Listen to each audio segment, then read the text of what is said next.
Welcome back, brothers and sisters. I am Braden. This is Langley Outdoors Academy, and thank you for stopping by. All right, guys, tonight I'm bringing you tidings of great joy. To be seasonally accurate, I've got a poll here. That is, to be jumped straight to the point, says 8 out of 10 Americans says strict gun laws do not work. I can't make this up. It is linked in the description box below, and this is another nail in the coffin to the long-term fight on gun control, because we are going to pass the blessings of the Second Amendment along to that next generation. It's what you and I do every single day, and us going in the same direction together, that will make all the difference. And in that vein, we are launching something on January 1. I've been mentioning it. I'll be teasing it all week. Make sure you're in the email newsletter. It's completely free. Over 1,000 of you jumped on last night. That's incredible. And this is going to be step one in the fight. We are going to create something that they are going to rue the day that it came out. And it's launching on January 1. Like I said, it's in the description box below. It's a free newsletter. If you signed up yesterday or previously, you don't need to redo it. But I want to make sure you guys have access to be founding members of it, because this is going to be important. But now, let's dive into the article at hand, because I want to share this with you guys, because this is another very important piece of our battle. So check this out. Most voters say strict gun laws aren't helping during a national crime wave. Facts. Very, very true. But what's important here is who is voting, and we're going to dive into the details. And this is from the Washington Times. This is not a off crazy far right site, okay? Again, it's linked in the description box if you want to read a little more depth. Now, this was published on Tuesday, December 28th.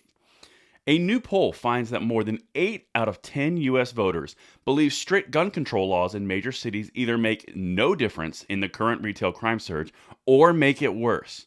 Notice how it wasn't good or bad. It was neutral, does nothing, or worse. 8 out of 10. This is important, guys. We are watching history happen. The survey by Trafalgar Group, which, to be fair, is a right-leaning polling organization, but they're pretty accurate, revealed that 47.1% of respondents from all political affiliations said that, quote, the strict gun laws in most major cities make no difference, end quote, in the current retail crime surge, and 37.3% believe they make it worse. That is massive numbers.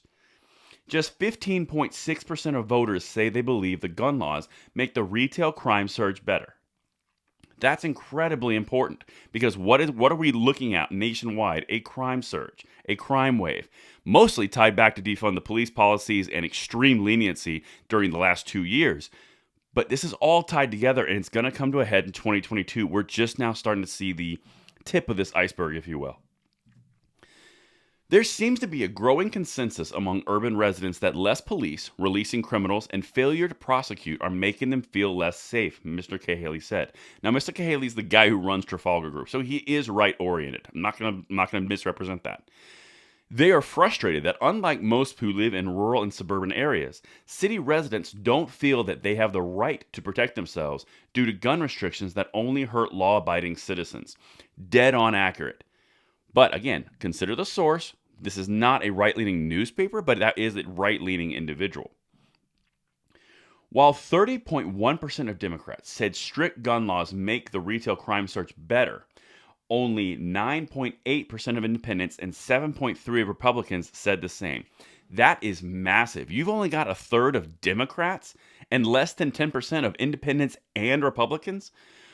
Man, Shannon Watts has got to be rolling over right now, because those are terrible numbers, and they tie together nicely on other polls that have been released earlier this year and the retail increase in purchases. Are you guys seeing the pattern? It's going in our direction. Stay the course.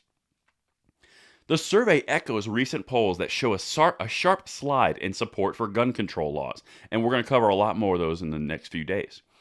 Mirroring likely voter turnout demographics, 39.3% of respondents in the new Trafalgar poll identified as Democrats, 35.6% as Republicans, and 25.1% as independents.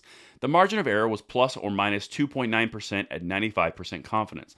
Those numbers represent an equal party distribution to those that actually show up and vote. This is not asked like a Democratic poll in a Democratic city. This is asked 30% roughly Republican, 30% Democrat, roughly 25% independent.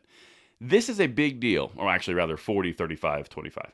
This is a big deal, guys, and we are starting to see green shoots of freedom pop up all over the place, and I am amped to be here with you and bring it to you guys. That's what I've got for you tonight. I'll see you on the next one where we continue this in-depth analysis. And until then, I'm Braden. See you later.